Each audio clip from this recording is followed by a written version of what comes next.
Hey everyone, welcome back to the channel. I'm Noel G. I do DIY videos, and yeah, I'm going to talk about my suburban camper conversion here. I've had it for about a year. Walk you through the things that I love about my build, as well as some things that maybe I'd change if I was going to go do it again. Let's get started.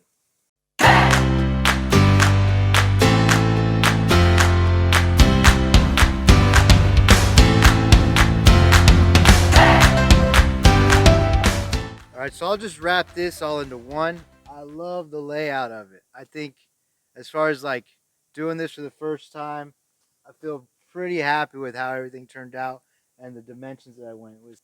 Having the sidewall, I think, is a game changer.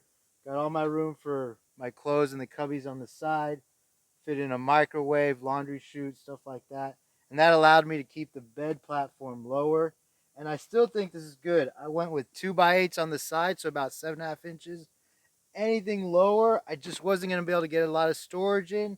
And anything higher, the closer you get up to the top, it just feels like you're sleeping in a coffin. And I'll also add that one of the things that made this possible is being able to put my fridge where the center console used to be. So that's been great. And I'll add this to the general layout portion, putting a lip right here for the bed platform. This, every time I break, I can hear it just kind of slide an inch a little bit. And if it wasn't there, the bed would always be sliding off and things like that. I really like that. Actually came in really handy. It's nice. I don't have to worry about it. I love having my outdoor pipe shower. It's so useful. I don't have a sink inside. I do have a 10-gallon water tank with drinking water, and I'll put the same water in here, run it through a filter. But just having somewhere where it doesn't matter where it spills, I use it for so many more things that I thought I would. I use it to shower, but also clean off dishes, clean my toothbrush after brushing my teeth, wash my hands, all kinds of things. So it's been really convenient, and I don't have to worry about where the water's running. It's nice. Going with a little bit bigger fridge. So I'll take you in here. I actually have the 45-liter IceCo. So I had a choice of going one notch lower. It would have been more of the typical height of a center console. But this gives me more storage, and the trade-off of it being a little bit uncomfortable, I actually got used to it after just a couple weeks, and it's really no big deal at all. So having more fridge storage was totally worth it with just a little bit taller fridge. This one may feel like a small one, but having a water pump. This is one that just goes on top of like the 5-gallon sparkless jugs. It's push button. Oh, got a little wet.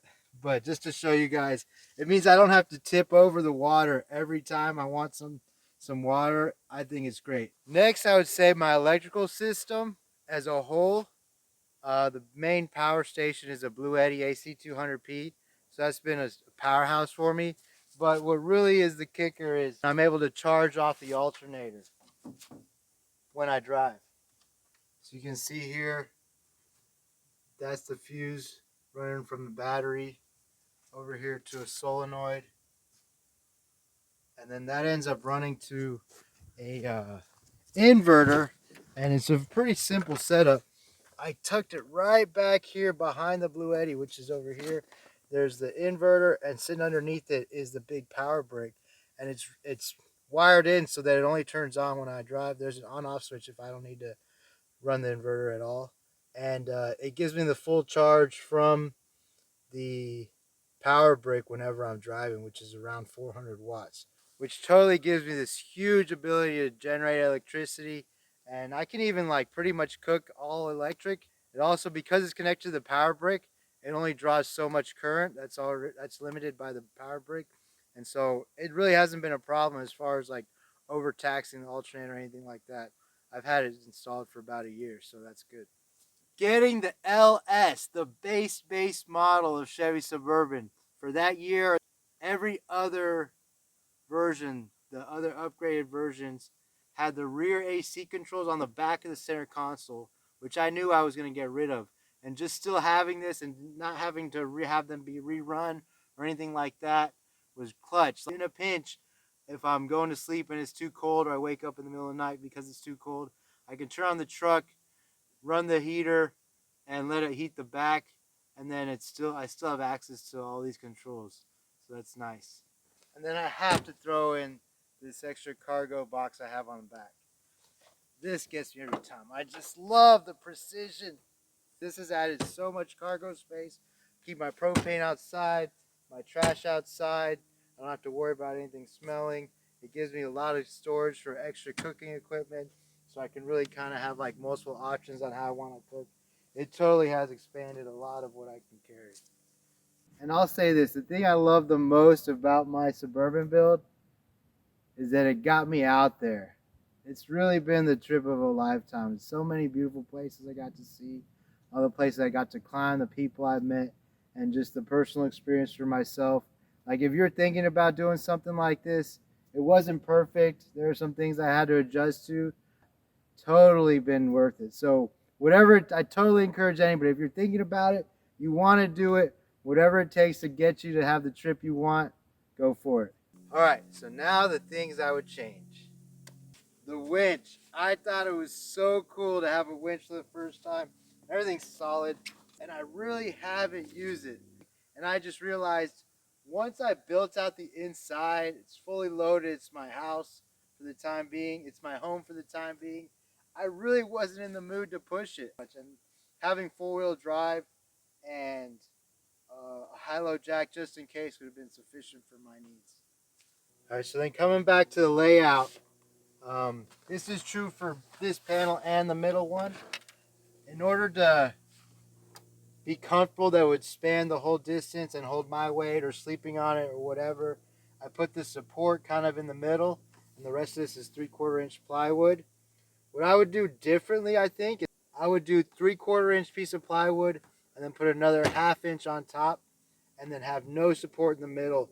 It just opens up the storage a little bit more and makes it a little bit easier to use. I wouldn't have to specifically organize everything to make sure this clears. All right, so this is one of the hiccups that mid-build I couldn't really get around.